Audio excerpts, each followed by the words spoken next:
দুঃখ যদি বিক্রি হতো আমি হইতাম ধনী,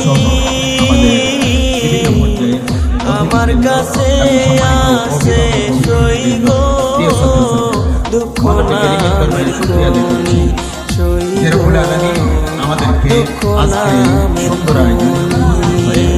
কিছু কথা বলার এবং শোনার সুযোগ করে দিয়েছেন, এই জন্য রব্বে কারীমের দরবারে শুকরিয়া আদায় করছি সবাই। আলোচনা রাখবে আজকে আমাদের প্রধান অতিথি।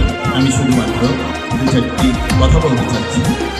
আপনারা যারা অভিভাবিকা রয়েছে, আমি মনে করি যে আপনারা সৌভাগ্যবান যে রব্বে কারীম আপনাদেরকে আপনাদের পরিচালিত সন্তানগুলোকে দ্বীনি শিক্ষা, দ্বীনি মাদ্রাসায় ভর্তি করানোর জন্য আপনাদের দিকে যে এই ব্যবস্থা দিয়েছেন এবং আপনাদের